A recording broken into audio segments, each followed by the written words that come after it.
To solve x to the power l xm whole power 1 upon lm है, ये 1 है, xn whole power 1 upon mn xl whole power nl। Okay, solve करने के लिए simple है कि आप एक्सपोनेंट का फॉर्मूला ध्यान रखो। एक्सपोनेंट में पढ़ा था x to the power a x to the power b, division तो हम क्या करते थे x to the power a minus b।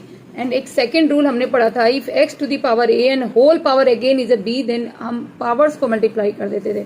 इन्हीं दोनों को यूज करके हम इसे सॉल्व कर देंगे। तो सॉल्यूशन में पहले इसका क्या ले लोगे, सब्ट्रैक्शन ले लोगे, तो x to the power l minus m and whole power 1 upon lm।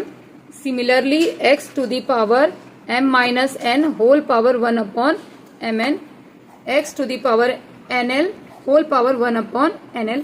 Now power is going to be multiply, x to the power l m,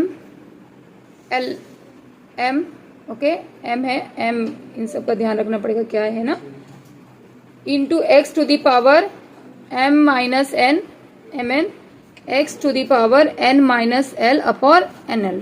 अब पावर्स बेस अगर सेम है तो पावर्स क्या होते हैं, ऐड होते हैं। तो यहाँ पे इन सबको हम क्या करेंगे, ऐड कर देंगे। तो x to the power l minus m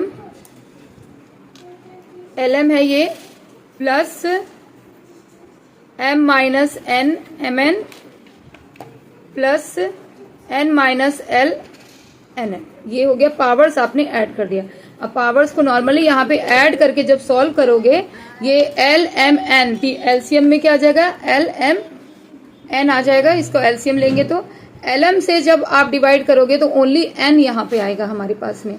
ये मैं करके दिखा देती हूँ। तो x to the power whole यहाँ पे 0 आ जाएगी, क्या आ जाएगा 0, तो उसकी वैल्यू क्या आ जाएगी 1। ये L M M N N L, LCM we get L M N.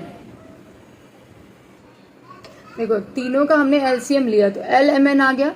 अब आपने जब एल एम से यहाँ एल एम एन में डिवाइड किया तो only N is a left, N से इंटू कर दिया। इसी तरह से दूसरे वाले से करेंगे तो एल मिलेगा एंड एन एल से करेंगे तो एम ओनली।